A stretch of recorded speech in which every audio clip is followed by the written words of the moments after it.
Buenas noches, Latinoamérica. Buenas noches, Estados Unidos. Hello, everybody. Buenas noches, Palermo, Italia. Tenemos gente de Italia viéndonos hoy.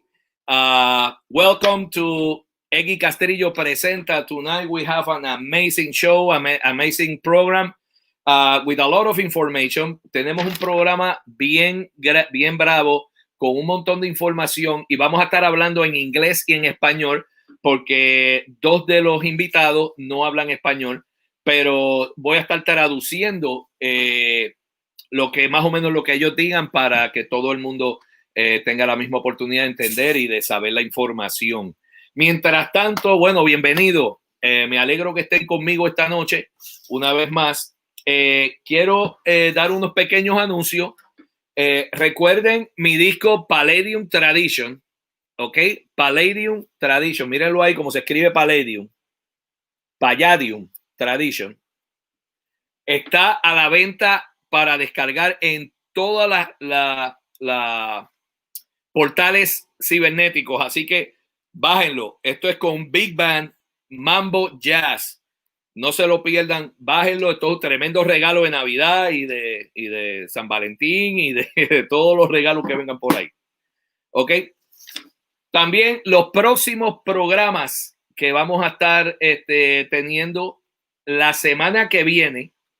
Voy a tener un programa, una idea que le haga encantado a todo el mundo. Ritmo Caliente 3. ¿Ok? Voy a tener de invitado, esto es el jueves que viene, 1 de octubre. Voy a tener de invitado a Luis Conte. Una vez más, Luis Conte va a estar con nosotros. Rey Islas y Edwin Bonilla desde Miami, Florida. Vamos a estar explorando el rol de la percusión en la música pop, rock, funk y jazz en todas sus variaciones. Así que no se lo pierdan. Ritmo Caliente 3. Y el jueves 8, el jueves después, el jueves 8 de octubre, voy a tener nada más y nada menos que al maestro Poncho Sánchez. Así que no se pueden perder ninguno de estos conversatorios. Son los jueves a las 7 de la noche, hora del este de los Estados Unidos, 4 de la tarde, hora del Pacífico.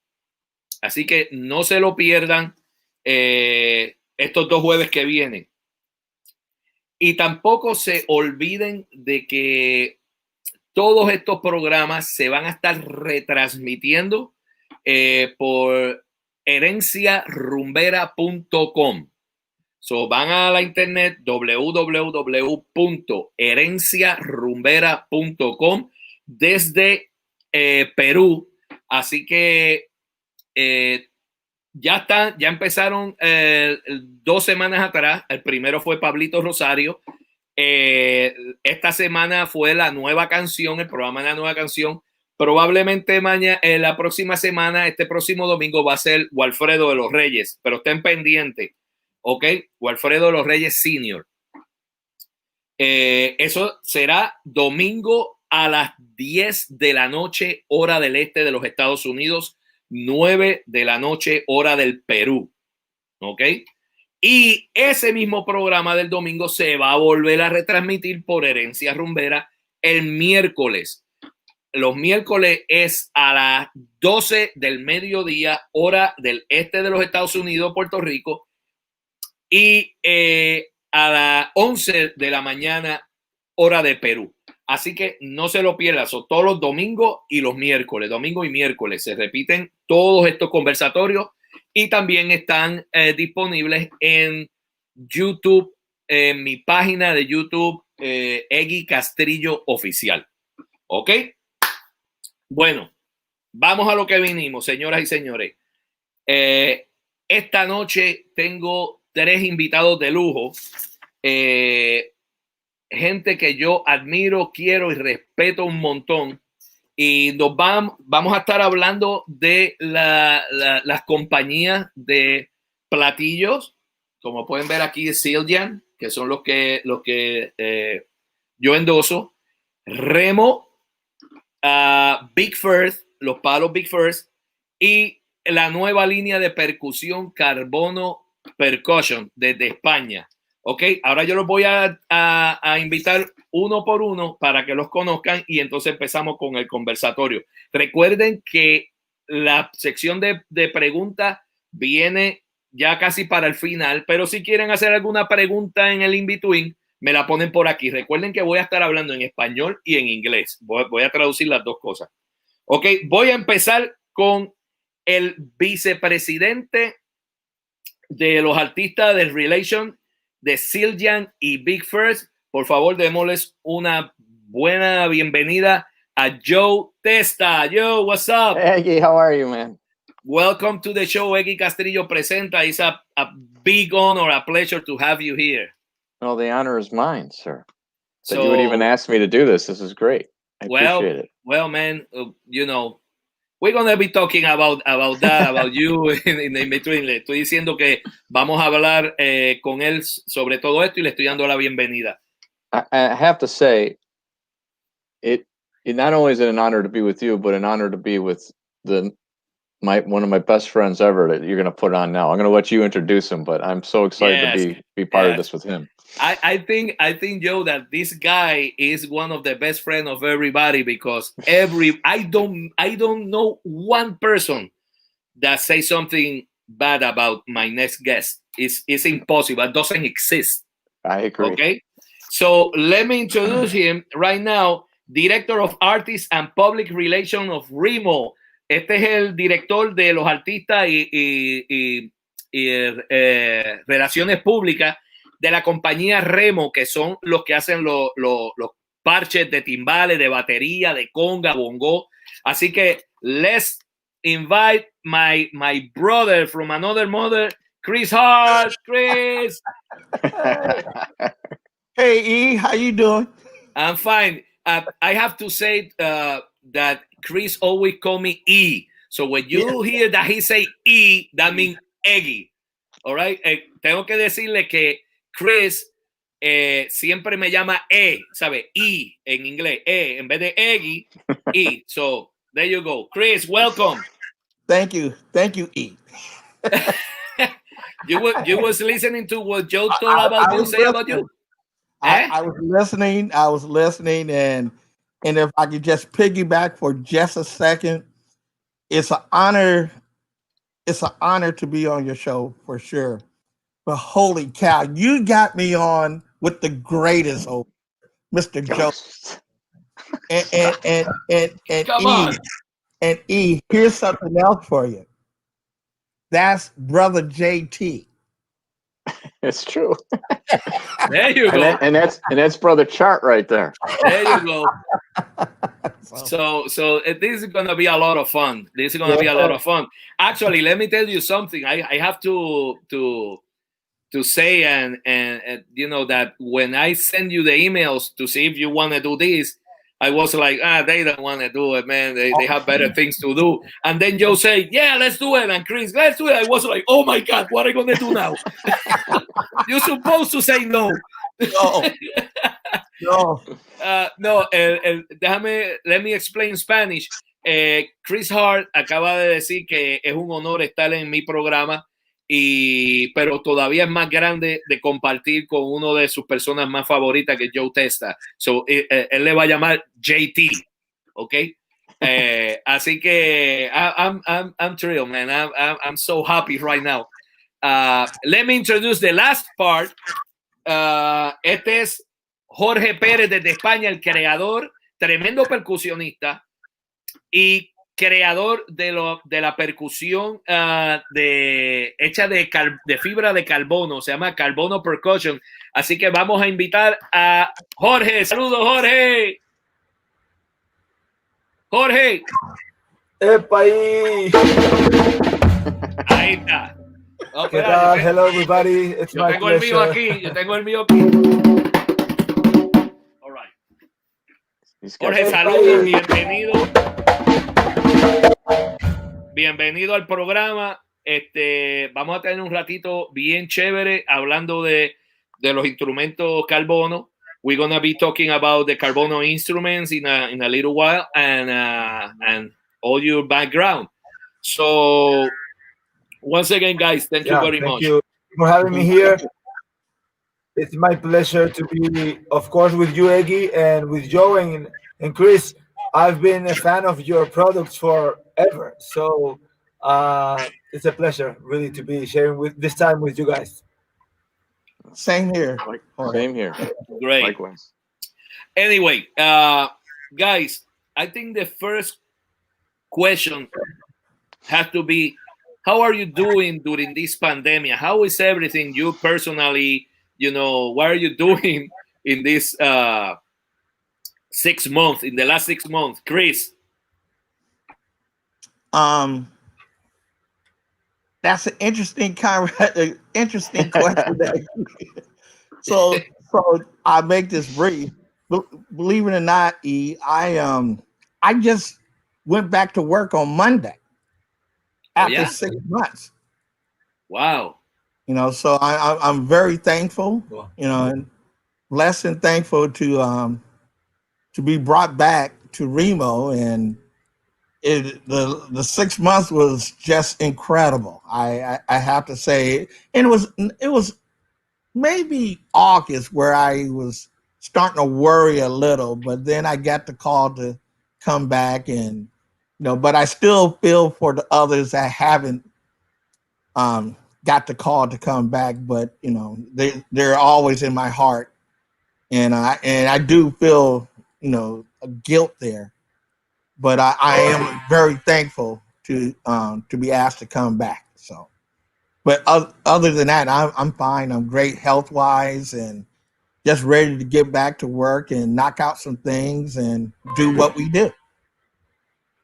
Cool. Le estaba preguntando a Chris y a los demás muchachos qué ha sido de ellos durante esta pandemia, estos últimos 6 meses que está todo el mundo en su casa y las compañías están cerradas porque no hay shows. Y Chris me está diciendo que tuvo mucha suerte de que empezó el lunes a trabajar nuevamente, pero desgraciadamente estas compañías están teniendo que dejar ir a grandes gente que trabajan con ellos, que no es porque lo hagan mal, pero es que no tienen para pagarle. Así que, pero que de otra manera Chris está con su familia bien de salud y muy contento. Así que now, Joe, it's your turn. Well, I think personally I've been fine. It's been, everybody's healthy at the house, and it's been a lot of time at home, which is not a bad thing, but it's been a very difficult time trying to work under these conditions, and like Chris said, we have a lot of mutual friends that we love and kind of worked with, almost grown up with in a lot of cases, and had to say goodbye to some of those people, and it's that part, your heart breaks, it's very difficult. But that's going on everywhere. I was telling someone the other day, I don't think I remember the last summer that I haven't been to a live gig. I was a little boy. It's weird. And we were on the deck, my wife and the family, we were having a barbecue a few months ago, and someone a couple doors down had they had a graduation party. They had a live band. Oh, wow. And I hadn't heard a live band, and we were out in the park, and they were just playing pop tunes and stuff, but it felt so good. The whole family was excited and happy. We were all happy just to hear live music, mistakes and everything, it was just nice, but I miss it. And it's that part hurts too, So. Okay, Joe está diciendo bueno, que la ha pasado en su casa como todo el mundo, que lo mismo que pasó con Chris, pasó con Zildjian y Big Firth, que han tenido que dejar o no llamar a trabajar a alguna gente, y eso les parte el corazón. También nos está diciendo que hace poco hubo una fiesta en su vecindario al lado de su casa y que había una banda tocando en vivo, y él se volvió loco porque por fin está oyendo música en vivo. Así que Ahí tienen las palabras. Y ahora, now is Jorge's turn. Jorge, you can say in Spanish if you want to. But then Joe and Chris won't understand. All right, well, Is do that it. right? Do it in English. Okay. Go ahead. Yeah. Well, I'm a performer, as Eggy said before. I'm a musician, and also I'm running this company of Carbono instruments. So when I had to stay home, I used the time to write new music for my band, and I put the team of Carbono instruments together to develop new instruments. We couldn't get together. It was forbidden for many months in Spain to actually get together more than 6 people. So we couldn't really, get to work and make the instruments, but we could redesign with computer and think about new products, such as, for example, this fancy thing that we did on confinement, right? So yeah, I did that. I wrote music, and then I spent lots of time and effort with the team doing new stuff that will be released very soon, both of the things, music and instruments. So, si quieres aquí hago un resumen así en español. Cortito. Dale. Básicamente he estado aprovechando el tiempo obligado de estar en casa para componer música para mi banda, para Patax, y para reorganizar el diseño de muchos productos que vamos a sacar en breve con Carbono Instruments, esperando a que nos dejen volver a juntarnos para producir y lanzar los productos, básicamente. All right. Great. I think everybody is doing the same thing. I'm here basically practicing. I've been forced to practice, but there is no gigs. Oh, Bobby Allende is here. Oh, Bobby. Hi, Bobby. Bobby Allende called me this morning. Ask Chris this, and I will later. I will later. You see? Mira. Yo and Chris. Bobby Allende is in the house. Anyway, so I've been here doing the same thing, believe it or not, I've read 3 books already. 3 books. I think I never read a book in my life. And now I've read 3 of them. And I'm in my 4th now. So wow. That's very cool. And scary. And yeah, and teaching online Berkeley. The only problem is that we don't have too many students. They didn't want to take the classes online. So a lot of students, like 1/3, didn't show up to the classes. Wow. And so out of like 6 classes, labs of 2 hours each one, I went down to 2. Wow. So, but it is what it is, and all these students taking the classes, because most of them are not percussionists, saxophone players, singers, trumpet player, whatever. So they are taking the classes on a table. On the table? On the table, yeah, because they don't have instrument in the apartments, and then the ones that live in Korea, at the time of my class, it's like 3 o'clock back there. So they have to play in a pillow because the parents are sleeping. So I'm lucky that I have some students. So estaba diciendo bien corto que en mi caso yo estaba durante la pandemia practicando mucho y me he leído 3 libros y dando clases online de Berkeley, pero con muchos menos estudiantes. All right, guys. Many people don't know you personally, specifically the young people that are coming out, and I want all of them, all the percussionists that are watching this program, that know you better and from where you come from and how you get to the music. Can we start with you, Joe? Sure. How far you want me to go back? 2 months. I'm getting old, Eggy. I mean, this could take a long time. How old are you? 51.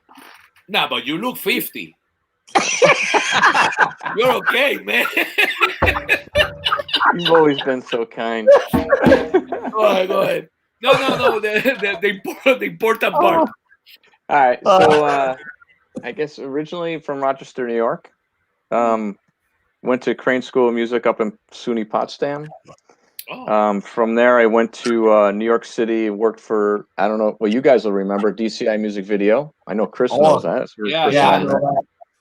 And then shortly after I started there, Sandy Feldstein bought DCI Music Video and moved us down to Miami.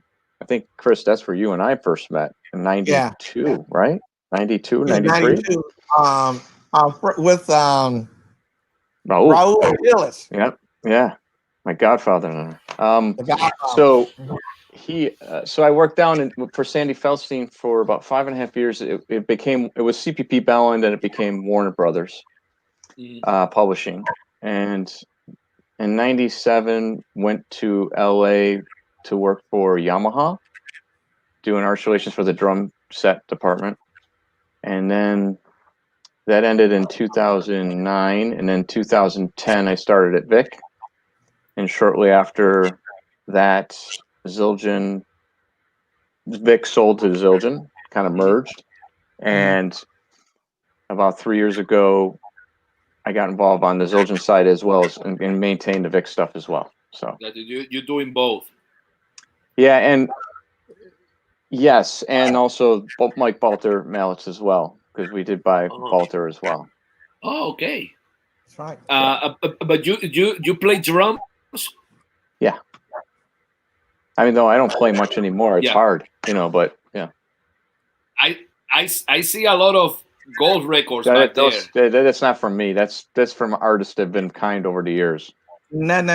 You bought it in the pawn shop. You bought it in the pawn shop. Totally. Chris gave me a couple of his. Get out of here.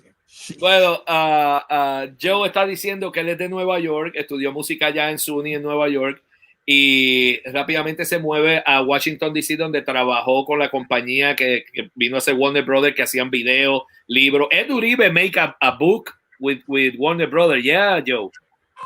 Yeah, I've written a few books and I've edited a bunch of books, but that was what my job was there. That was part of my job at Warner Brothers. But Ed Uribe, you remember Ed Uribe? Oh, Ed Uribe. Oh, yeah. Yeah, because I have a book that I use for my classes. Yeah. That's a crazy story with Ed. Huh? Ed's story is crazy what happened to him. That was so sad. Weird. Amazing talent, man. Amazing Such talent. A good dude. Oh, yeah. Unbelievable. Crazy. Y entonces después Joe se mueve para Los Ángeles. Empezó a trabajar con Yamaha, con la sección de batería de Yamaha. Y poco después de 3 años empieza a trabajar con Big Firth, que son los palos de batería. Y se mueve para el área acá de Massachusetts. Y entonces Zildjian compra a Big Firth y entonces Joe se convierte en el Arting Relation and vicepresidente de las dos cosas. Why are you laughing? I'm saying something wrong? No, it's the truth. No, you're good. You're just giving them the truth. Man, he's here. Vice President is here. Okay, all right. Así que este es el que brega conmigo cuando tenemos que hablar de platillos y de palos. Chris, your turn. Yeah, I'm where can I start? I got the Joe complex right now. I was born and raised in South Central Los Angeles. Wow. I graduated from a pretty famous high school, at least in Southern California, Locke High School. Locke High School is literally on the border of South Central LA and Watts. The school produced a lot of famous musicians, Patrice Rushen, Ndugu Chancellor, Gerald Albright, smooth jazz saxophonist, And probably the latest guy that came out of Lock is Tyrese. Hmm. He Yeah. all of them, and I know I'm missing a lot of others, but that's the high school I went to or graduated from. Then I went to college. I went to a school called California State University, Los Angeles, Mm-hmm. and it's affectionately known as Cal State LA. Mm-hmm. And so I studied percussion there, and I end up changing my major to liberal arts, but I still studied music there, and a lot of people didn't know that. And I actually studied under a guy named Raynard Carroll. Now, Raynard Carroll was the principal timpanist for the LA Phil. So I play both percussion and drum set. Oh, wow. So that's a little bit of my background, educational wise, musically, and I play for a couple of people. I play with this R&B singer Karen White. Actually, we were in a group together for many years. And then I did some work with. I did a couple of gigs with a gospel group called the Winans. Mm. And I did some gigs with Billy Preston. Oh, wow. So that's my professional work. Started at Remo as believe it or not, as a data entry clerk. What year? And that was can't remember. Chris, that's amazing. I started at data entry too at DCI. That's great. Are you serious? Yeah. So Yeah. I'm trying to 91, 90, 91, 90, somewhere around there. Yeah. It was the early 90s. Yeah. So I started as a data entry clerk. And then right around that time, Remo was starting to get into percussion, a world percussion. Mm. And Remo had asked me, he knew of my background, so he asked me, can I oversee the world percussion department for Remo? And I did a stint there, and one of my achievements was getting the djembe. That was probably one of my biggest achievements, to get it popularized with artists. And then all like the new the heads, the conga and bongo heads, the synthetic, mylar heads, that was under my jurisdiction. And then I got promoted to marketing promotions manager. And from there, I got promoted to, director. And that's my stint pretty much. And that's it. I always said that the face of Remo is Chris Hart. Yes. Man. Absolutely. Thank you guys, but it's been a beautiful journey for sure, and I met so many beautiful people, and we're gonna be talking about the beautiful people later. okay. But I have to say, man, I've been in NAMM Show. For those of you, para aquellos que no saben, NAMM Show es una convención de todos los instrumentos, todo lo que tenga que ver con música en un solo sitio. All that have to be with music in one place at the same time. Like 4 days or 5 days. Yeah, Chris and Joe. And every time you go to say hello to Chris, you have to make a line. You have to make a line. And yeah, man, and Chris, one after the other, you talk to the people with a smile, with the like, and you've been there. I don't know if you remember this year when I went to the NAMM Show.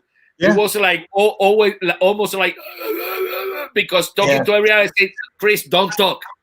I just came to give you a kiss. Good to see you. I don't want to disturb you. I know you are in your stuff, but don't say anything because it was like this. You know. Well, E, you know I'll always make time for you, so don't stop that. For me and for everybody, man, you're a very special person, man. Jorge, your turn. Thank you. I was raised in Madrid, Spain. Although I was born in the States because my parents are both Spanish, but they were studying in the States. So I was born there. But when I was 2 years old, we returned. So I've been raised in Madrid. I've been playing forever, but I was also into sports and into design and drawing. So I went to college for architecture, and I did the complete degree. Oh wow! For architecture. Maybe Eggy didn't know that. No, I didn't. I never worked as an architect, but those. Thank God. Yeah. Nobody called, so I know I didn't work. That what happened to me with the timbales. Nobody called me to play timbales. Yeah, to work is not only to study; then they have to call, right? Right. So it's funny that after 10 years of not doing anything with architecture, because then I completely switched to music and I've been immersed in music completely, the design part in me is coming out, but not for houses, but for other things, So everything you put in your backpack, it's useful at some point in the journey, I guess. But after doing that, I went to Berkeley. I studied there with great teachers, among others. Eggy Castillo was a teacher of mine there.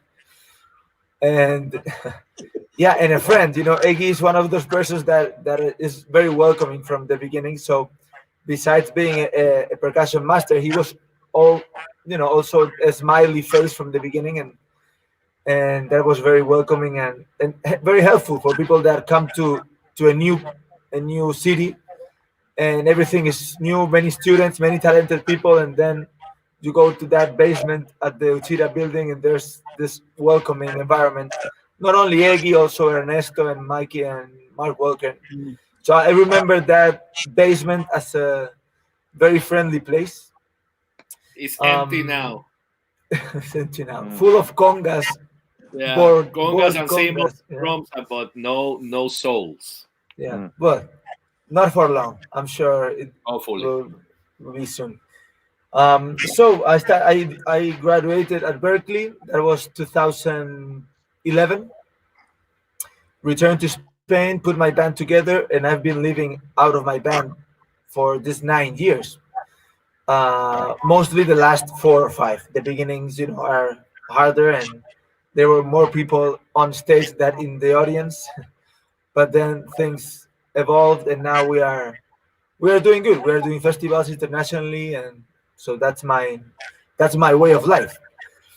In the last 3 years, I ran into like 3 years ago, I ran into these crazy engineers that were making airplanes or pieces for airplanes for Airbus and Boeing, and they had made an old version of a noodle drum similar to this one, and they liked my band. I didn't know them, so they came to my band and gave one of these instruments to me, and I was very grateful, and that was it.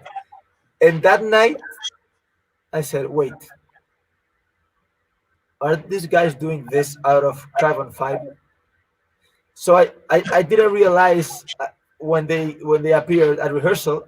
I need some more hours to realize, and then I think next day I called them and say, guys, wait a minute, I'm a minor artist right now, and I think we should take this idea to minor to Germany. So to make it a long story short, a few weeks later we flew with this instrument in a very rudiment old cajon that they had made out of carbon fiber too. And well, we started to build things out of carbon fiber. At that point, Minor was not interested because the instruments were very expensive, and we were building them one by one, so it was not easy to make a low price. Blah blah blah blah blah. So I decided to go for it and start a company, and these other guys were crazy enough to do it too. So we started Carbono Instruments, and it's almost 2 years ago, and now we are about to release a complete section of percussion, Latin percussion, timbales, bongos, congas, djembe, cajon, udu drum, and everything. So we are about to become famous or to completely get broke, and close the company. Jorge, you're gonna be all right. I hope so. I think so. You will. And you expect me to for me to translate that in Spanish, yeah? All of that? Sorry, that was long. I don't think so. Like Arturo Sandoval used to say, I don't think so. Yeah, that was too long. Sorry. So that is great, guys. So ahí tienen gente, el background de todos ellos. Chris es de Los Ángeles, nacido y criado allá, y lleva en Remo desde el principio de los 90s. Primero entró como entrando data en la computadora y después lo fueron moviendo hasta que ahora es director. Así que Chris, yo siempre he dicho que Chris es la cara de Remo. Todo el mundo tiene que ir donde Chris y todo el mundo conoce a Chris. Jorge, aunque habla español, pues lo voy a hacer más corto. Jorge nació en los Estados Unidos, pero se crió desde muy pequeñito en España. Sus padres son españoles y viene estudió ingeniería pero se destacó más en la música y ha seguido en la música. Estudió en Berklee College of Music, fue mi estudiante y amigo, y seguirá siendo amigo por el resto de la vida. All right, guys. There is like a compendium to of everything. The companies. I know that we are experiencing. I don't know if that word exists. Very difficult times and something that we never deal with this before. This is the first time for our generation to deal with this. How the companies are doing so far? I know that we are holding, and I'm talking about also like Berklee College of Music, that I know a lot of other universities, they have to close for good. How the companies are dealing with this, and what do you expect that is going to happen in the near future, Joe? Wow. Well, I think that, I mean, I can only speak for Zildjian, but it's been a tough 6 months, I think, for the whole industry. There's a new, I think a lot of people forget that it's not, you guys aren't gigging, right? Nope. There's no music. There's no live music. I can never even have imagined a time where there would be no live music. It's very strange, other than through the Zoom thing now, but it's not the same, right? No. And so that it trickles down even to the weekend warriors, who really are the ones that buy our products, right? The guy who plays at the local pub every weekend, he's not doing that. Well, that's the guy that buys a lot of cymbals and sticks and heads and every day, right? Every weekend. And so that has an impact. And then on the schools, some are open, some are not. Some are not having music, some are not having music now. The marching season's completely wiped out. They're not doing any marching. That's a lot. So basically, you had like a certain level. It just went from here to here. So I don't think this is true, but it's kind of the way I reason it. It's kind of like going back to like a pre-Beatles era. Like before the Beatles, before popular music exploded, I think there was still a music business. It existed. It wasn't as big as it is today, but it was viable enough to exist. It just was smaller. Well, we went in 6 months, we went way down. And so then the companies, I think Chris can attest to this, like a lot of people were furloughed with the hopes that like it would only be a month or two, and then everybody would come back and we'd get back going. But then, 6 months in, and the companies are like, had to make really difficult decisions, and they were tough. But if they want to survive, they didn't have a choice. And I think you're seeing it around not just our industry, you see it everywhere, but our industry especially. I mean, I can't even imagine being in the live music and like Live Nation or something like that. They got nothing. They had nothing. Yeah, if you're a theater, no live music. Like there's no one coming to the venue. Yeah. How does the venue stay open? Right. So these are a lot of big challenges. We're lucky enough that people are still buying cymbals, still buying sticks, just not at the level they were. So unfortunately, you had to make some staff adjustments to bring it to the right size, to the new COVID size. Yeah. And that'll keep you, and it keeps you healthy and survival mode, and you're going to be fine. And then hopefully as things come back, we can get back, start to build back up, but it won't. I hope I'm wrong. I'm not sure the ramp up will be as fast as the ramp down was. Exactly. No, that was unprecedented, and it's gonna take a little time to go back to what we call normal, which I don't know is gonna happen. I don't know in the near future, because as you say, the venues are closed. If they don't make money, they have to close for good. And so also, I think. No, I'm sorry. Go ahead.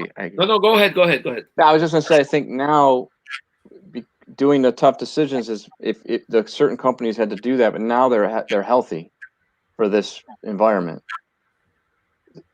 I'm not sure everybody's so fortunate, but I can only speak on the Zildjian behalf. I know we're okay now, but it hurts because a lot of good people are not around now, and that's troubling.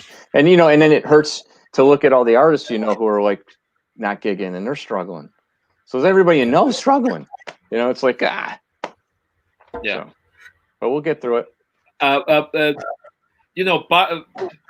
Part of the idea to do this program with you guys is to let the people know that you guys still there, and for me, you are the best companies that there is in this planet. So you guys stay there. I want everybody to know that you are there. You're still selling the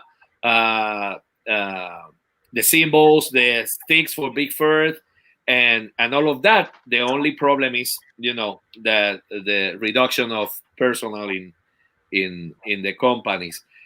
Chris, what about Remo?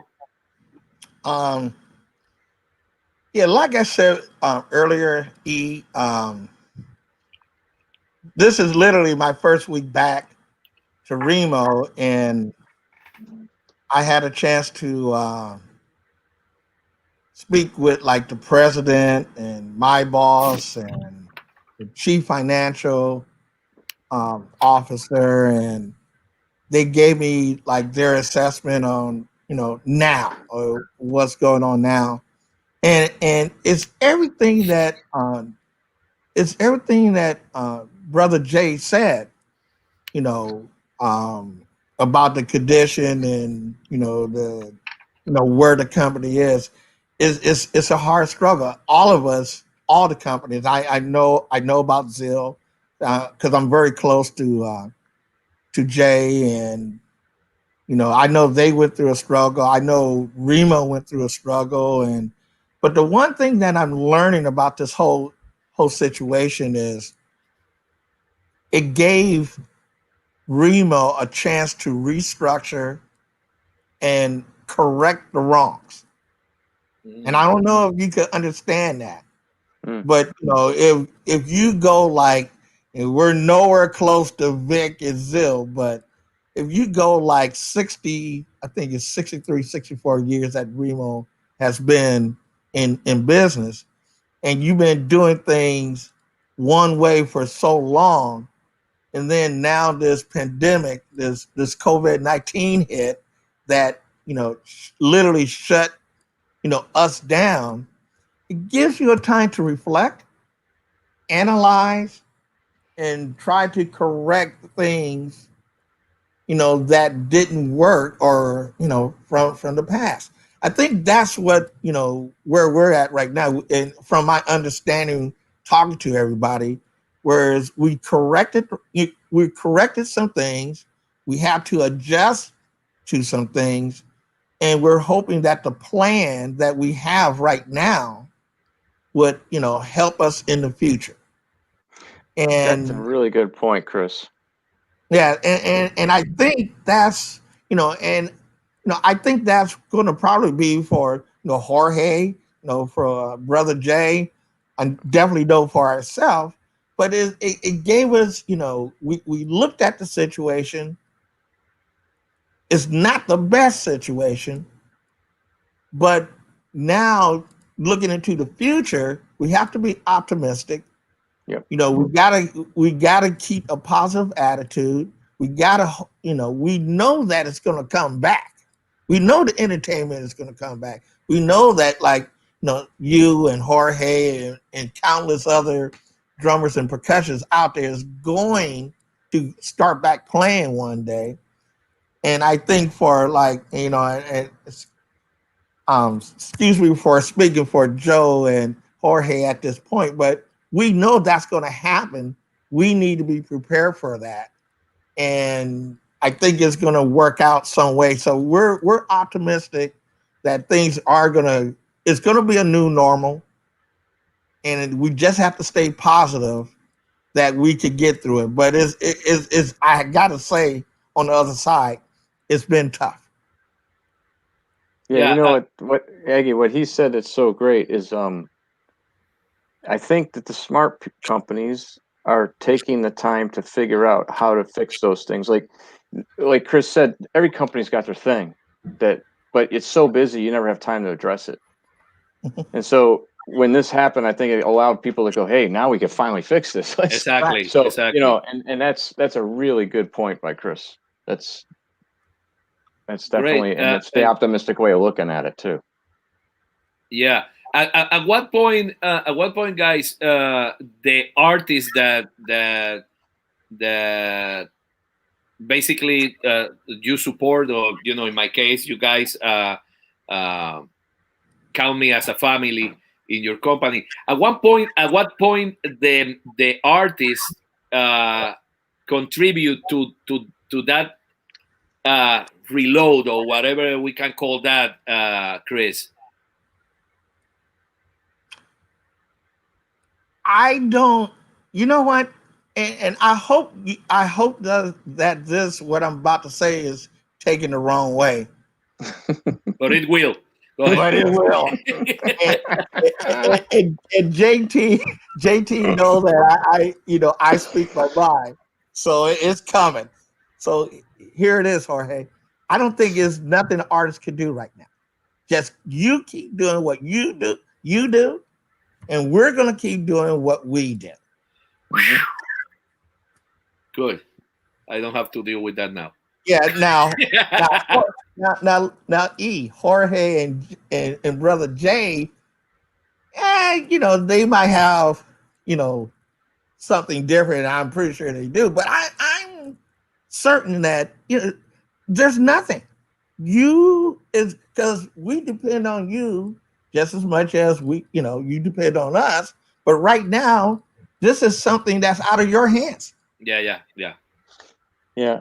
I would only add to that the only thing I can think that artists can do is just be understanding. Yeah. Well, yes. Because we can't do what we normally do. I mean, we're hurting. Like everybody, and for some reason, and I think people are starting to get it now. I really don't think some of the guys at first they just think that, like, the companies are sitting on this pile of cash that they can just keep funding everything like Norton. And I mean, in light of everything that's gone on recently, I think they're starting to realize, oh wow, this is actually a lot deeper this is a little heavier than we thought. It impacts everybody. So you guys aren't gigging. We're barely working too. Like, everybody's hurting. So we just got to hang in there with each other. That's all. We got to become the brotherhood that the percussion industry is. To support each other. That's a great point that Brother Jay just said. Just be understanding. Yeah, I totally agree with Brother Jay on that. Yeah, in my case, I remember right before my last gig was with my band in a club here called Scholars. Scholar was one of these clubs of jazz, and that's it. And I was about to go to Zildjian to change one of my cymbals. I have a little crack, and boom, the pandemic closed everything. So I was actually I talked to Ross. Ross is a Ross. Eric Ross. Eric Ross, yeah. And he said, well, I can send it to you. But I said, no. I have to understand what is happening, and this is not the time to ask for sticks, to ask for cymbals, or any instrument, anything. Now we are not playing. We are not in the street. So we don't need that now. Así que that is part of us, step back a little bit and let you guys do your stuff and your magic to keep these companies afloat. Let me say something in Spanish de todo everything that we just said. Estamos hablando del futuro de las compañías, cómo ven ellos el futuro de la compañía. En el caso de Jorge, la compañía es bien nueva, bien reciente, pero todavía no van a tener problemas tan grandes como los tienen estos otros dos. Y Joe nos estaba diciendo que de una venta y una ¿sabe? Un nivel alto de ventas y de cosas que están pasando con los artistas, se fue todo en picada cuando empezó la pandemia. Eso de un montón a nada. Y ha sido muy difícil. Entonces Chris está diciendo que lo mismo, pero que en el caso de Chris se han ahora reunido para esas cosas que habían que arreglar en las compañías desde hace años, porque recuérdense que Zildjian y Remo son compañías viejísimas. Y entonces tenían que arreglar cosas, pero como había tanta cosa pasando con los artistas, con la música, con los grupos, tenían que seguir y no se arreglaron. Ahora que todo el mundo paró, ahora están cogiendo este tiempo para arreglar las cosas, así que van a venir cosas chéveres. So there are good things coming out of the pandemic. I always said, guys, that in our case, that we are only depend of playing live shows. It's gonna be something heavy too, because usually you are in this gig or teaching in the school, and then you have to go to pick up your kids in the school or let them there and do this and the grocery and all that stuff. Now we are doing nothing. So what is happening? That if you are you have a creative mind, you start to create stuff. Okay, now I have time to sit down in the congas, and what about if I do this different? Or the arrangers, let me write down. I was talking to Bobby Valentin, a very famous bass player from Puerto Rico, and he used to be the bass player of Fania All Stars, and an amazing arranger. And he said, now I'm doing arrangings for nobody because I have time. So he have a lot of, a pile of arrangement there. So I believe that when we going back again to normal, a lot of amazing ideas are coming out.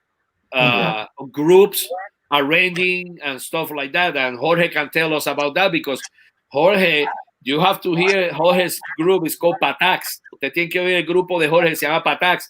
He do an amazing job with the music of Michael Jackson and all these other music, but Latin way and crazy, man. He called me to play one day, and I told him, don't call me again, because one body's in 7/4, the other one is in 19/3, and I'm the old school.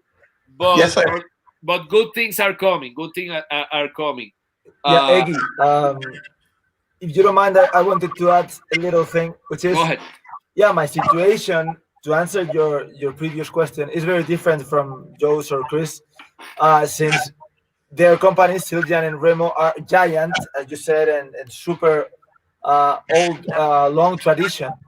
And my company is a very young company. When the I don't know how you call it, el meteorito, the meteorite hit the earth, and the dinosaurs died.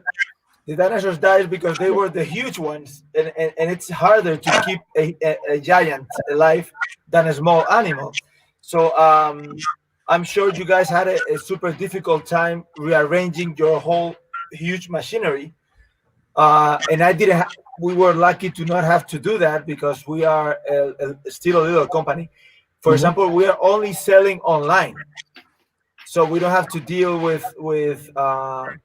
the problem of stores being closed. For example, we are only online, and as Chris said, we have time now to think what's coming, and probably whatever is coming, and it's going to get better for sure.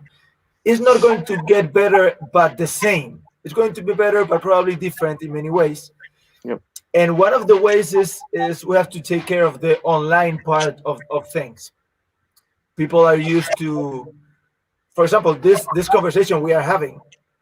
It's a very new thing that is happening because of the pandemic. People are getting used to see conversations online, to get, the applications and softwares are getting better. I'm teaching online now in a way that I couldn't 2 years ago or 1 year ago. So I don't know how you guys are dealing with the fact of promoting and selling online. I have no idea of how difficult it must be to run a company so big and so powerful. In our case, we are probably not even thinking of going physical at all, or at least not in the short midterm. We are going to keep the online service, and so that's also an interesting topic to talk about, right? Yeah. Cool. Well, guys, this is a question that I receive every year from my students, and finally, I have you here, guys, to talk about this. Esto es una pregunta que me hacen los estudiantes en Berkeley por años, y ya finalmente tengo a estos dos caballeros y a Jorge ahora, que también va a aprender de cómo se hace, porque Jorge ahora tiene su compañía nueva. Guys, the question that a lot of my students ask me is how I get the endorsement from these companies. Joe is laughing. This one coming. But I'm letting Chris take this first. Come on, Chris. There's your time now. It's very simple, E.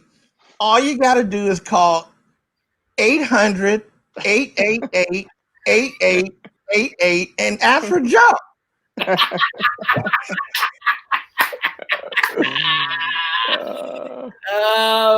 Well, and Joe will answer you back. It's okay. That's the problem. So, guys, you will not have, because that telephone doesn't exist. No, but more or less, everything changed. Let me tell you, it's not the same like the old days and now. No es lo mismo como se hacía antes los endorsements. Estoy preguntando, muchos estudiantes me preguntan cómo conseguir los endosos de estas compañías para que les suministren sus instrumentos. Y la respuesta fue riéndose. La forma han cambiado de como era antes en los viejos días, como decimos nosotros, in the old days, a como se hace ahora. Chris, you have the first one. What can I answer my students when they ask me that question? What?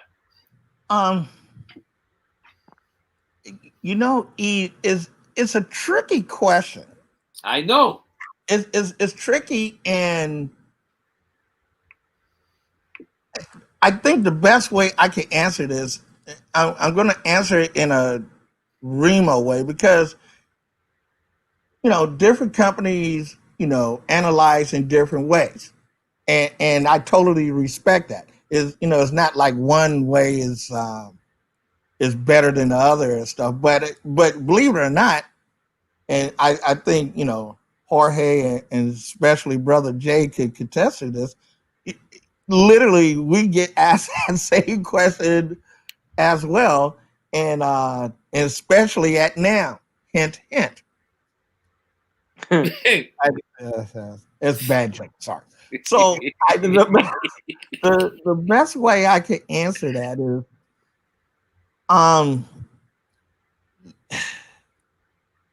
first a drummer or a percussionist or what they think and what we think is two different things right now. Oh my God. This is why I let him go first. It's two different things. And so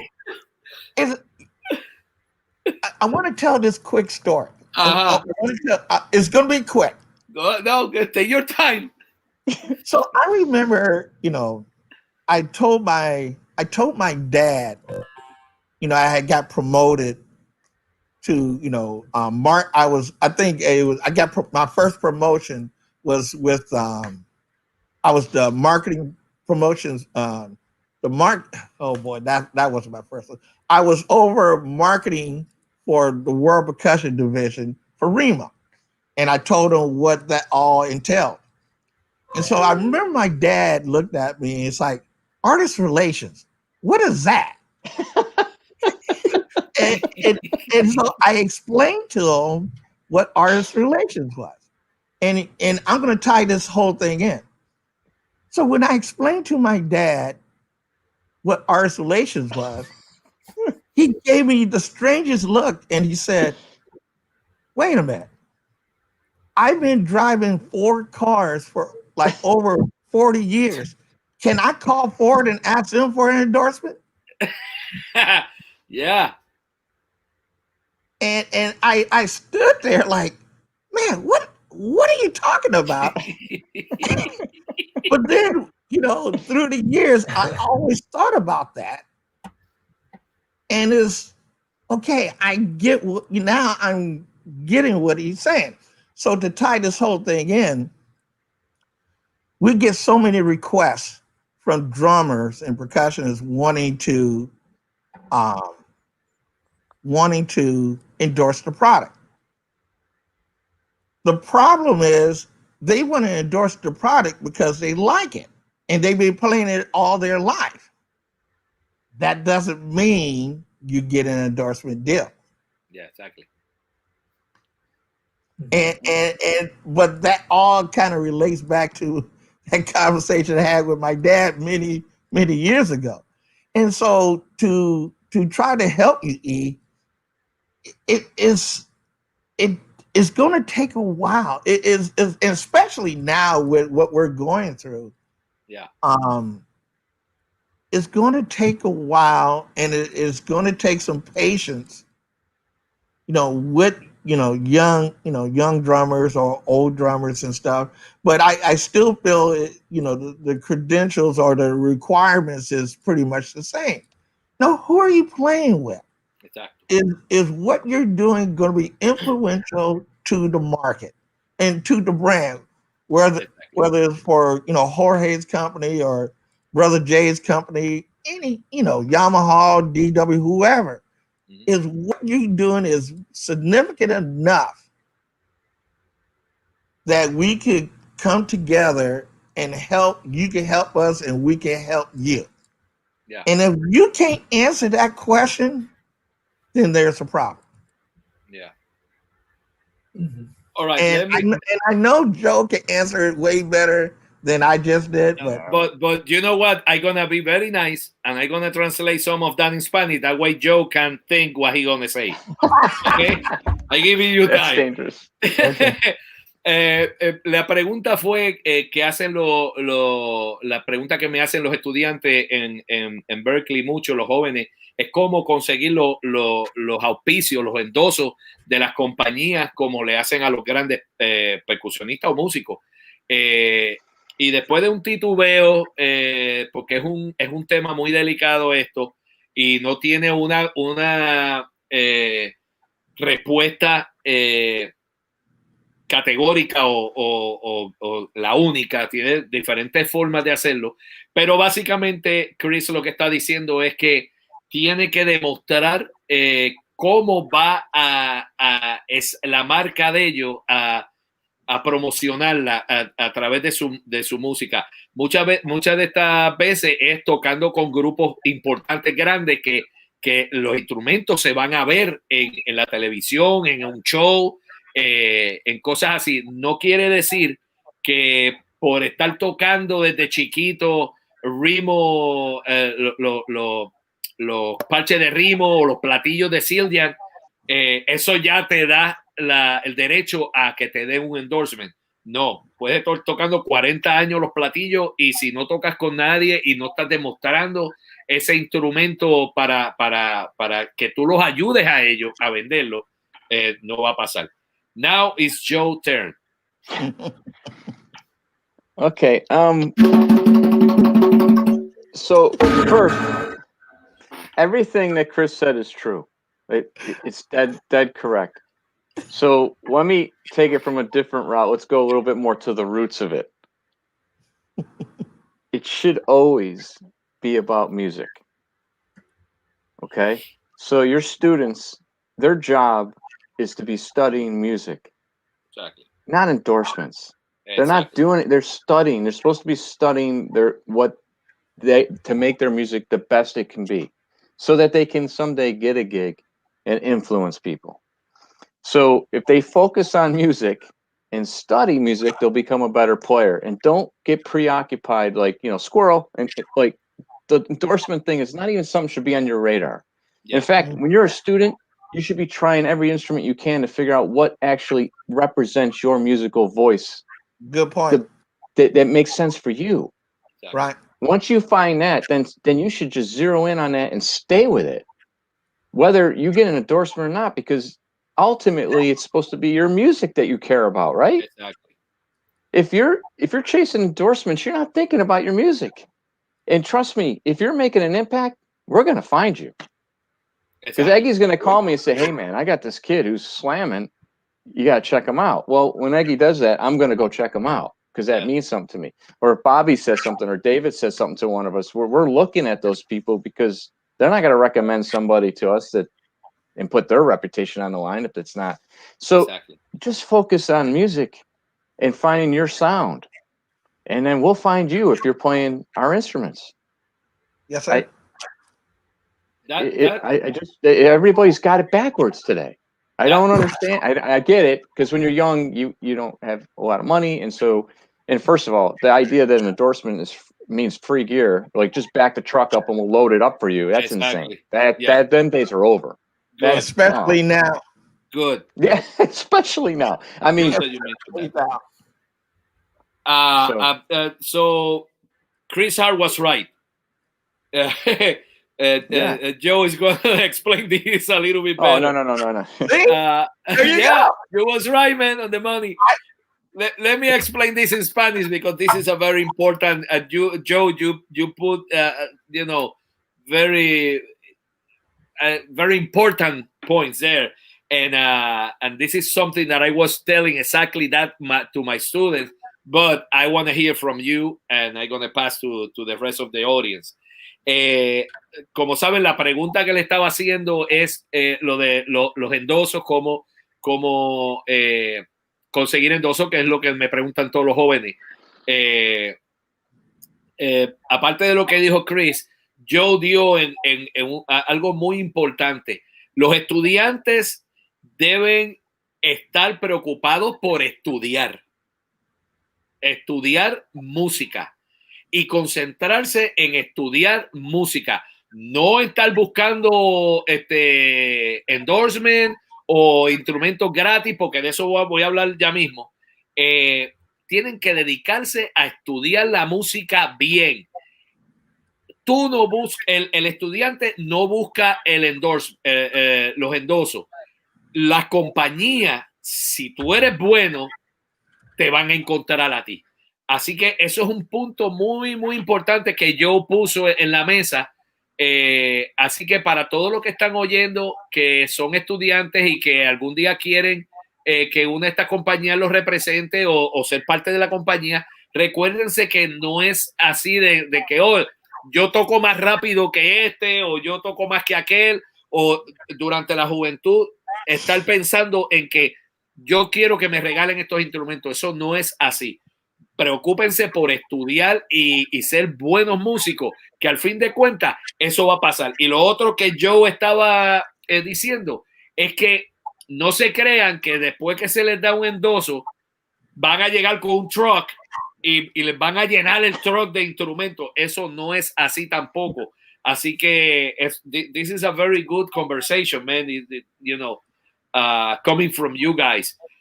Jorge, ¿tú tienes algo que decir? Sí. A very short thing, because I think these guys have the experience and are exactly correct. It's funny, but what Joe said is exactly the story of my experience as an artist. You know, I'm an owner of a company now. We only have 10 artists. Probably that family grows soon. But my experience as a player, I endorsed Remo. Here are my favorite heads. Minor cymbals, Vincent drumsticks, hard case cases, you know. And what Joe said is correct. I searched for endorsements when I finished Berkeley, and it was not easy, and I didn't find what I was looking. I focused on my band. I put my band together, and all the brands that came to me, it was them calling me because I was already doing some bass, some noise, and some good material out there. So when I knocked the door, the doors were closed. When I forgot about the doors and I started doing my thing, a few years later, the companies were calling at my door. So that's exactly what Joe was saying, right? So to the students, forget about the brands, focus on your music, get better, become an influencer. It's not that I like the word, but it really represents that you influence your environment with what you do. And if you do that, the companies will want to help you with your activity for sure. It's the same thing that if they come and ask me, hey Eggy, how can I become famous? You know, practice and study, and you know, hopefully you're gonna be famous. But hey, just call Joe. Well, man, that's a good commercial. Just call Joe. Just call Joe. Joe knows everybody. Joe will hook you up.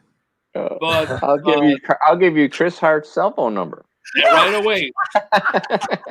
Hey, I have it too. So blackmail. But in top of that, I have to add, encima de eso yo quiero agregar that when a company give you that amazing opportunity, number one, it's not because you know, this is the first one that come, and you know, you have to like the that's key. That's the important. The product, you know. Because I see that happen too. A lot of kids will just like, first one that comes, they drop it, they go with it. Yeah, that's not a good idea. Yeah, I have to tell you, you know, I have some people from other companies coming. Hey man, you know, if something happened with Zildjian, good, but man, this is the instrument that I like, you know, and I have it with me all the time. This is the last one that I get in the building, and I have all my my Remo stuff, my sticks. Holy cow. But it's very important that when you get to that position, don't abuse. Cuando uno llega a esa posición de que te dan un endorsement, no se abusa de la compañía, porque la compañía se da cuenta de eso. I know people that, for example, get an endorsement of drumstick or timbale stick, drumsticks, and then they put in Facebook or in the media, oh, I giving these sticks to these kids. Don't do that. You are abusing the company. So that is very important. Go ahead, Chris. You know what? I think we got to recognize what Joe said previously is incredibly profound, and Brother Jay is like he knocked it out of the park. I'd rather have an artist come to me that tried everything and said, no, this is the right product, then signed a guy, and then for whatever reason, you know what, I want to try, this drum head from another company or that drum head from another company, because at that time it's too late. And especially if you're doing it publicly. Because, I'm pretty sure Jorge will get into this. I know JT experiences. What drives me absolutely insane is if an artist, we sign an artist, they go on an award show and playing our competitor product because it's new. Really? Yeah. Okay. The conversation is not going to be pretty when you and I talk. Yeah, exactly. Well, lo que Chris está diciendo es que lo peor de todo son los artistas que después que firman para representar una compañía, de momento los ven tocando otro instrumento porque son nuevos o porque es lo último que está pasando y los ven. Entonces ahí tienes problemas con las compañías porque se supone que tú no hagas eso. Joe, you have anything else to say? No, pretty much you say everything. Chart nailed it. All right, so there you go, guys. Ahí lo tienen. Esa es la respuesta para todos los que están buscando un endorsement. Of course, there will be a space and a time for that, but you have to be patient, and as Joe said, concentrate in studying the music, concentrate in be good, and forget about that. That come after, hopefully, pero no se concentren en eso. Now, Chris, I'm gonna put you in the spot here because my brother Bobby Allende asked Chris why we don't have these heads in the company if you're gonna bring it back, the skinhead, a fiber skin 3.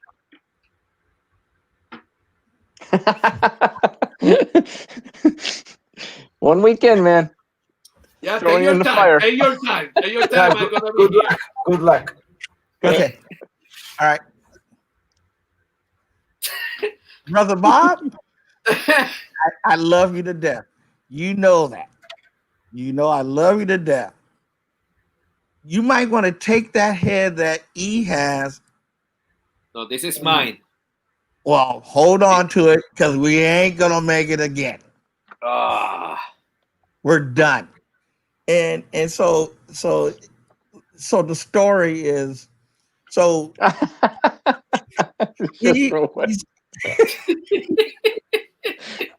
so here's the backstory on that head. So actually the first actually the first conga head that we came out with. It wasn't made out of fiber skin 3. It was a material called Legacy. It was a Legacy head, and so if you could just picture this, so the fiber skin 3 head is just a plainly a thick mylar head with fibers laminated to the mylar. The Legacy head was a mylar head with fiber skin 3 on top of it. Mm. So I hope you can just picture that. So when we came out with the Legacy head, the problem was congueros, percussionists were playing the head, but the fibers was getting in between their fingers.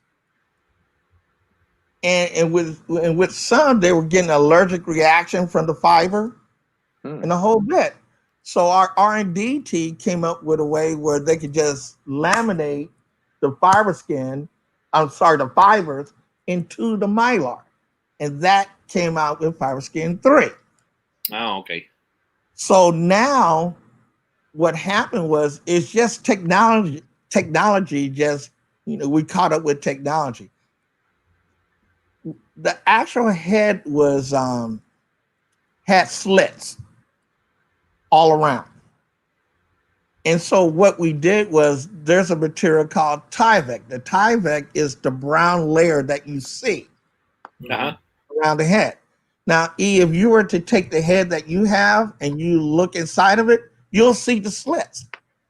The Tyvek actually covered the slits because we wanted the head to look pretty. But now we made it so much, but it was costing the company a lot of money to make that style head. So technology just, caught us, and we found a better way to make the head. Some people think how we make the heads from back in the day is way better than how we make the heads now. To each his own. But we're not going backwards. I can tell you that right now. So unfortunately, we're not going to go back to that old technology of how we make heads. Well, let me tell you something. The other head works amazingly. So I'm very happy with these heads that I have. The fiber skin and all the head. They are perfect. But Bobby, forget about it, okay? Yeah, forget it. And Bobby and his buddy knows as well. Mark Quiñones. Yes, sir. Yeah, Mark. Look guys, how beautiful this Remo black on this congas. This is amazing, right? Yeah. That's the new way. Yeah. Let me tell you something. I'm old school in everything. I have my ambassador coded for my timbales because I'm the old school. I don't like any Puerto Rican flag or that kind of thing. I like the old school, man. Yes, sir. Let me tell the people, si quieren hacer preguntas de ahora para abajo, es el momento para hacerlo. If you want to make any question, guys, shoot your question to Jorge, Chris, or Joe. Okay? Just send it to Joe. What? Just send it to Joe. I agree. Yeah, send it to Joe. Chris, I think I never saw you so uncomfortable in my life than when I ask you that question of the endorsements, man. I'm good. Just having some fun. Chris, let me tell you something. I miss you in all the percussion festival we used to do here at Berkeley. Yes. Remember those days? Oh, I totally remember. Joe, you never came to one of those? No, I have. Yeah. Yeah? Yeah, but I usually it's like you guys do it. It's a whole week. Sometimes, Yeah. right? Within So like Anderson, I come in for a couple spot check. and Giovanni and Negro, and I have photo, Chris, that you were here in my home with Giovanni, Negro, Victor Mendoza. Oh man, those were days, man. Yeah. Yeah, All right. it's coming Let back. me see if there is any question here. Oh, we got more cowbell salad. Okay. In the meantime, Chris, I'm going to write you for an idea that I have to do something together with the Carbono and Remo. Maybe it's not the spot now, but I'll It is text not. you. I know, but I think it's a good idea. You have my email address? Yeah, Okay. yeah. Okay. Because they People, I need questions. Preguntas de la gente para. Yeah, if not, we keep talking. We keep playing. Bobby. Tell Bobby to stop. I'm reading something about he just lost his Remo endorsement. Bobby's a Zoom heckler. Yeah. Tell Bobby to stop drinking the sangria. Oh, well, he's listening to you. I don't think it's going to happen. Bobby, stop it. You know that Bobby have a COVID-19 and he came out good. So yeah, excellent. And Ruben Rodriguez too, man. Ruben Rodriguez was in the hospital and everything. But thank God they are back. Okay, here we go. There is one question here. Why is it so difficult to find specific product in stores? Who did what that one? Joe. No. You know what? No, I will answer that one. At least from Remo's standpoint, it's not. Stores can't carry every part number that we have, and usually stores buy what they think is popular for their consumers. Yeah. So when and I used to hear that a lot because there's this one head that I really think is a great head, and it's called Renaissance. It's a Renaissance head that we came out with a few years ago, and no one I get a lot of artists and non-artists asking, how come I can't find this in the store? And too late. And so it's like it's not up to us. It's up to the stores to purchase. Mm-hmm. Let me say that in Spanish because that's a very important point. La pregunta fue ¿por qué no se encuentran fácilmente ciertos instrumentos en las tiendas cuando ustedes van a comprar? Chris está diciendo, y es verdad porque yo sé esto ya de antemano, que no es que ellos no quieran, la compañía no quiera poner esos productos en la tienda, es que la tienda los pide porque ellos piensan que eso es lo más que se va a vender. Yo no sé si ustedes se han dado cuenta cuando van a tiendas que muchas veces ven congas que son para niños o de una calidad bien baja y no tienen por ejemplo, la LP, las congas Giovanni, la Galaxy o cosas así, y es porque las tiendas no las piden. That is part, Chris and Joe, that is part of the thing with the NAM show, no? To the people of the store come and see the products and buy you the products. It used to be more so than it is now. Yeah. I mean, in NAM, I think it's become like, I don't know. I'm gonna get in trouble here. No, don't do it then. Don't do it then. Don't do it. I think NAM's changed over the years. It's cool. It's still fun. It's just it's become more of a. I don't think the dealers go there to buy as much as they do to just go and look, and then they buy later, or they buy ahead of the time. It's not so much it's almost becoming a consumer show. But I think Chris is completely right about why you can't find everything in the stores. I think there's just so much stuff now, and the stores can't have everything.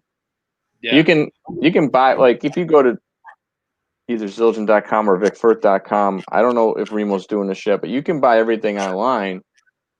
And what we do is it goes into so if you go online, you could buy it, and then it goes into a queue, and then the dealers have a chance to grab the sale and ship it. But if they don't, after, I don't know, 24 hours or something, then we'll ship it direct. So you can buy everything if in the States anyways. If you can't find it at a store, you can get it online, and either we'll ship it or a store close that maybe you're not even thinking about might have it, and we'll send it. So ahí tienen la respuesta. Si no los tienen en las tiendas, pueden ir a sus páginas de internet, Zildjian, Remo, Big Firth y Carbono también tiene su página, carbonoinstrument.com, así es. Sí. Y pueden ordenar los instrumentos y las partes que necesiten y se las envían. Let me see. And many congas have different. Yeah, that's a complete world. Yeah. Anybody want to say something about that? Especially Remo? Oh, yeah, I can do that.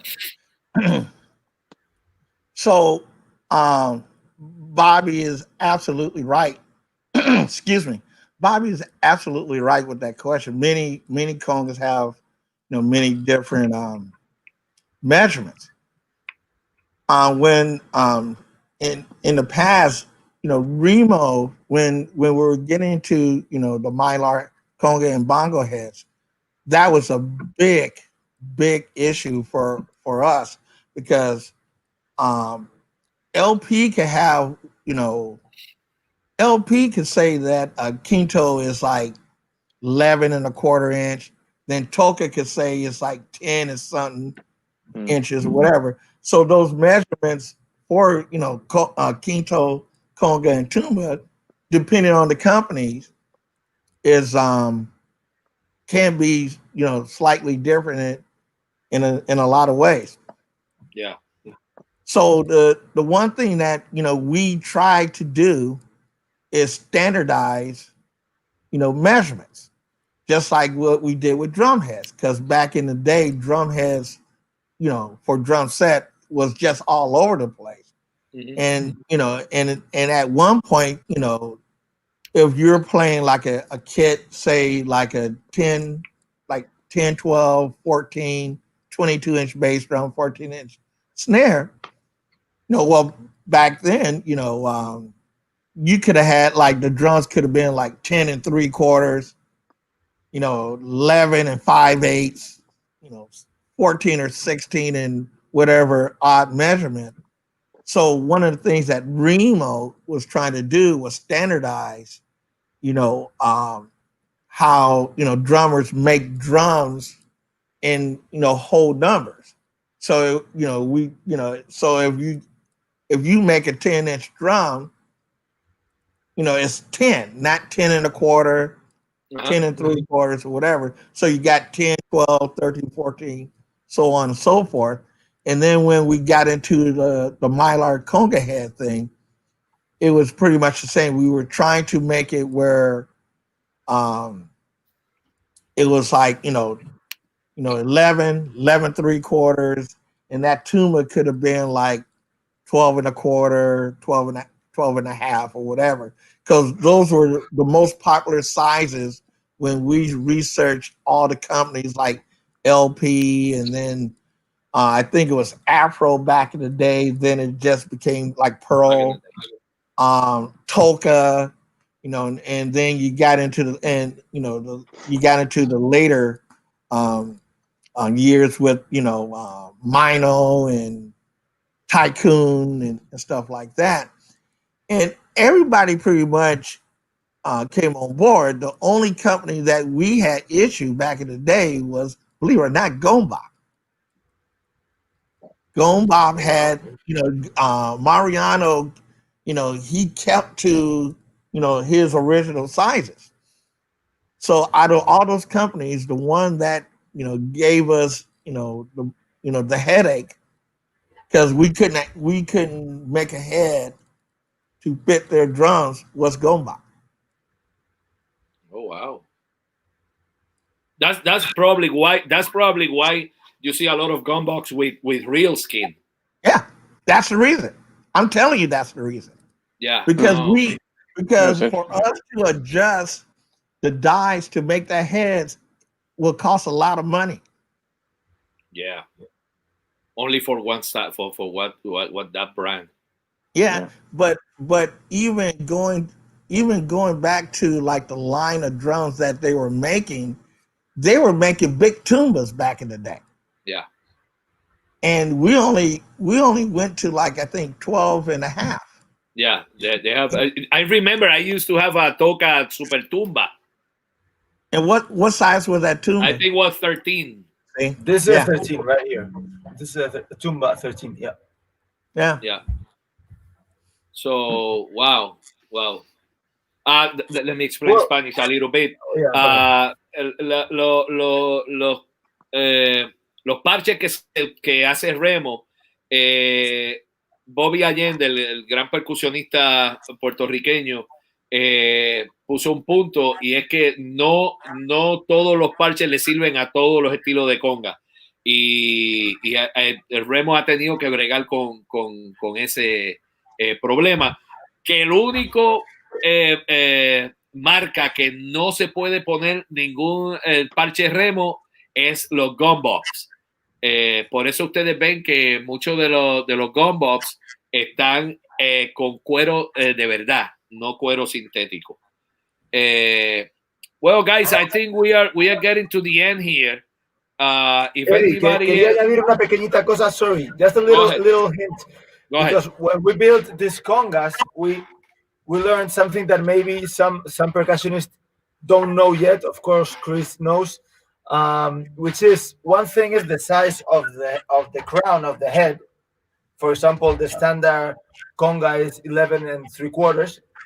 And another thing is the size of the internal hoop. So you could have two heads, both of them are 11 3/4, but one fits this 11 3/4 conga and another doesn't, because they don't fit. They are not the same diameter, but not in the crown, but on the hoop of the head.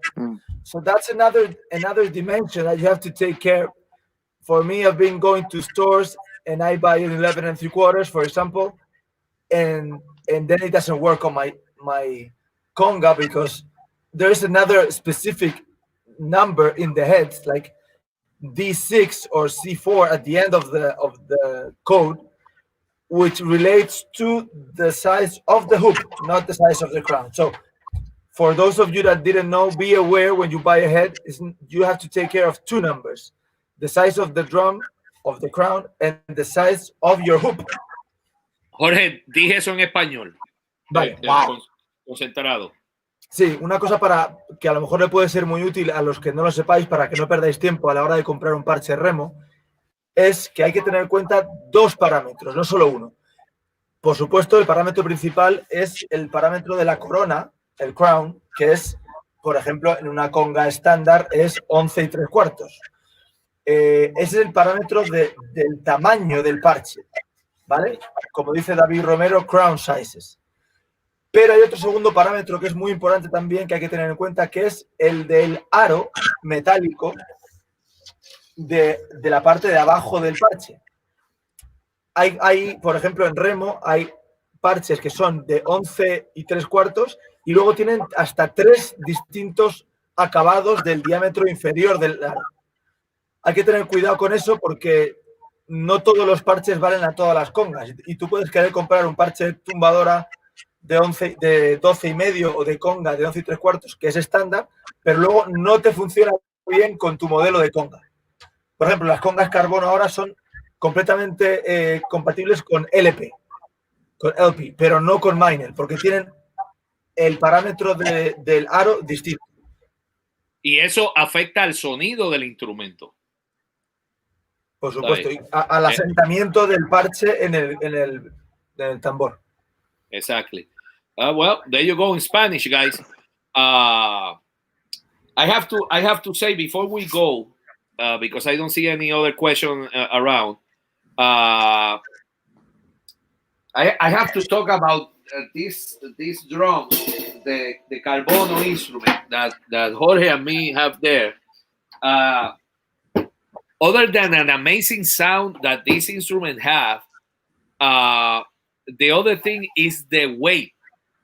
You know, I weighed my tumbadora, which is back there, toca, in a weight. You know, I weighed it and weighed 30 pounds, 30 pounds, 30 pounds, 30 pounds. Yo, otra de las cosas que tiene buena esta instrumento de carbono, de fibra de carbono, aparte del sonido increíble que tienen para grabar y para tocar en vivo, proyectan mucho, es el peso del instrumento. Yo tengo unas tumbadoras Toca, que era la compañía que yo representaba antes, y yo pesé, la tumbadora pesa 30 libras, 30 pounds de tumbadora.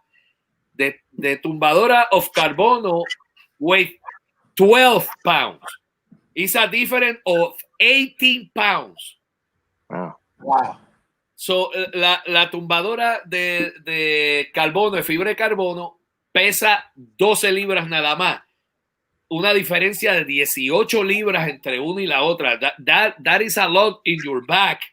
You know, when you're carrying those instruments to the gig, oh man, that helps you. And the other thing is that you can throw this instrument anywhere and nothing happened. You know. Yeah, this is a noodle drum that, as you know, it's made out of clay. You know, and this is carbon fiber, and you could really look. No, don't throw it. Don't throw it. No, this is a steel. I mean, yeah, it's amazing, and they are very, very, very light instrument, but a good instrument.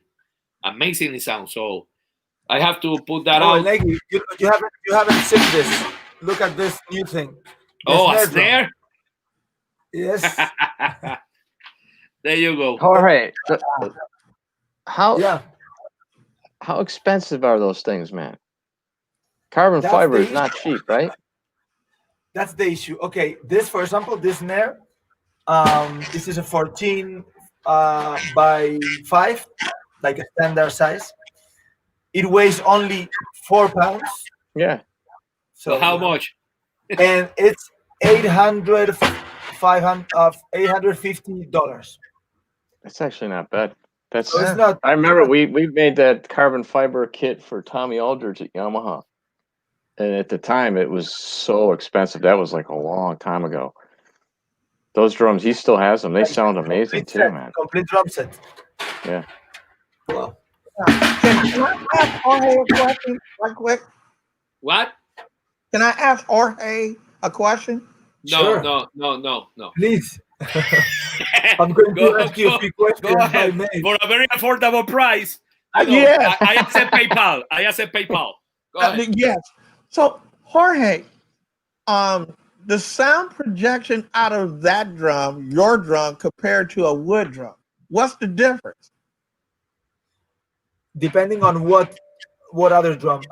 Actually, this is a super versatile snare drum. I mean, it really has a huge range of tones. It sounds from pop to Vinny Colaiuta type of tuning. We haven't found a dark side of it. I mean, we did lots of tests. We threw out the window like 50 drums before we hit the good one. But now I think it's the best drum I have. Really, it's amazing. So what about with the conga drums? What would be the difference between that? The funny thing is that carbon fiber is not just one type. Right. Depending on how you put the fibers, as you know, probably from the heads, of course, and mostly because of the resin you use, you could make the same type of fiber as hard as clay, so it has this like crystally sound, but with different resin, you could make it sound like wood. Look, I'm going to look.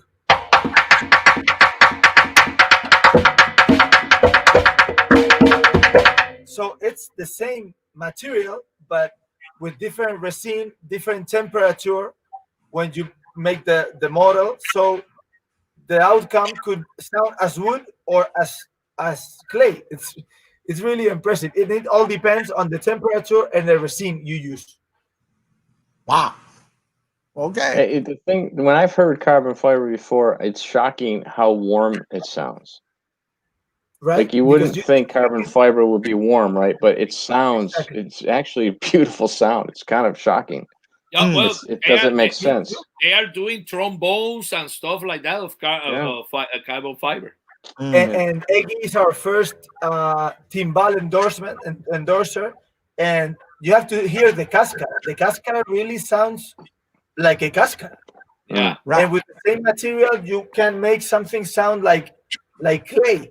If you play cascara here, it doesn't sound like cascara.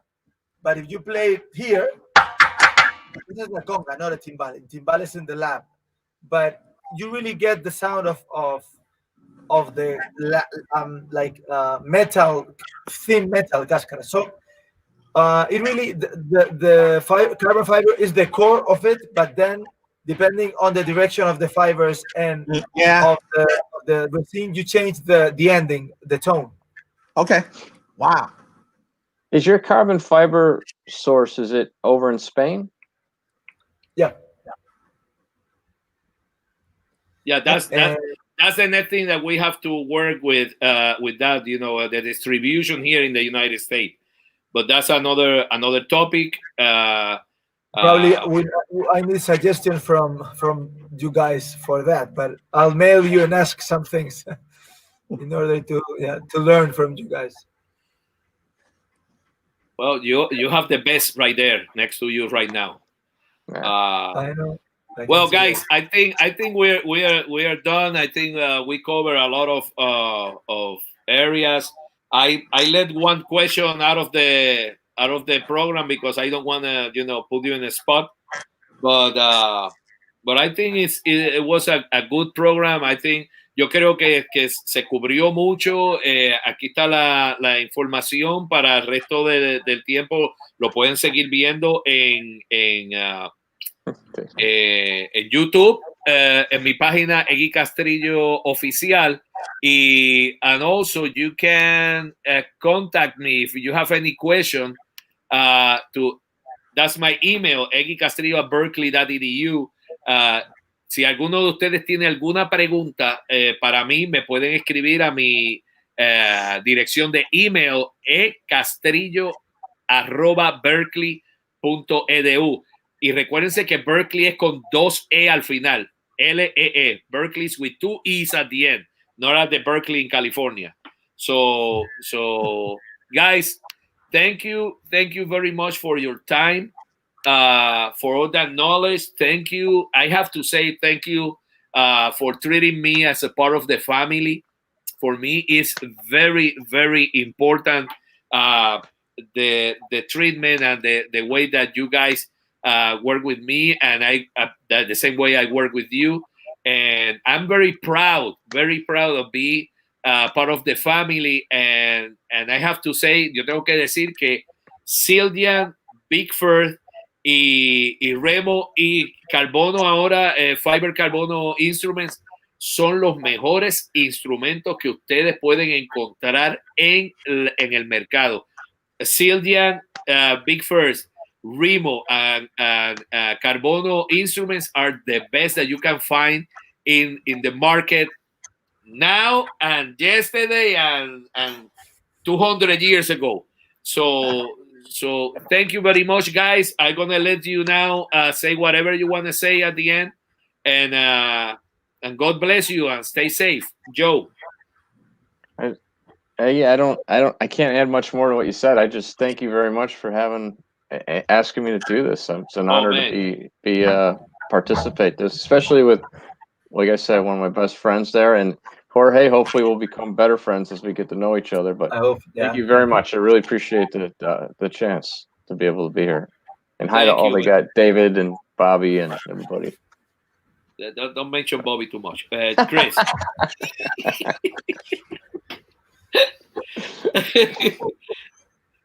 Go ahead, Chris. I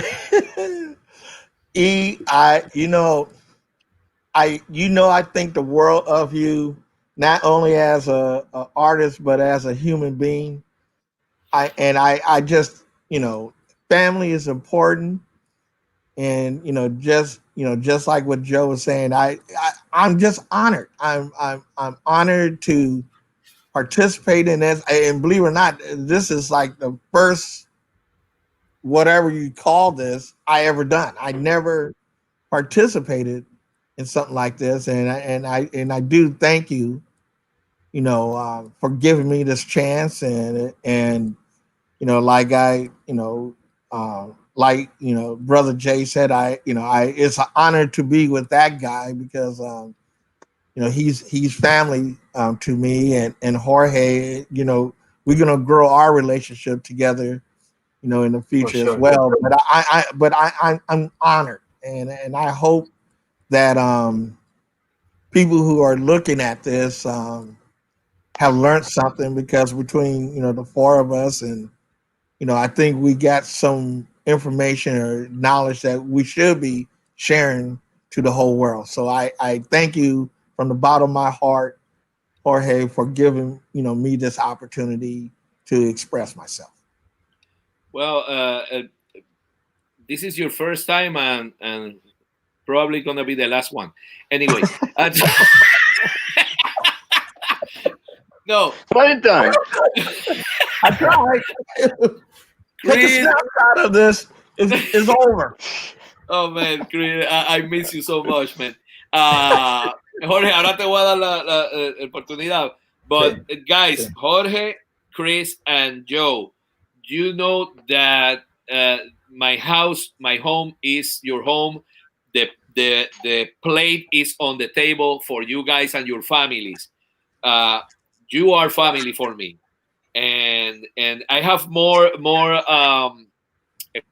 experience and thing with Chris, because we see each other for many years. But now Joe and Jorge, you are part of the family, and I'm very blessed, really blessed to have you in my family, in my family tree. Okay, Jorge. Gracias. Yeah, I'm the one that should be most honored today. I mean, I'm new at the business. My company is a very young company, and I'm learning from you guys a lot. And so it's a real pleasure to be sharing this few hours with you. To close the circle, returning to the question of how should how to get an endorsement from a big company, I think Eggy is the best example. Not only for having a huge career and a huge respect for music, but also by being a humble, honest, good person. And I'm sure that's also a very important fact when we look for artists in our company, people that really have an impact in their field, but also that people that you can trust, you can have fun with, you can share ideas with. So I think, Eggy, you are an example of exactly what every company wants. So thank you for having us here. You hear that, guys? You hear that? Yeah. Okay. I'm sorry. Well, what was that? What was that? I don't know to say anything. There's something wrong here. I'm having a bad connection suddenly.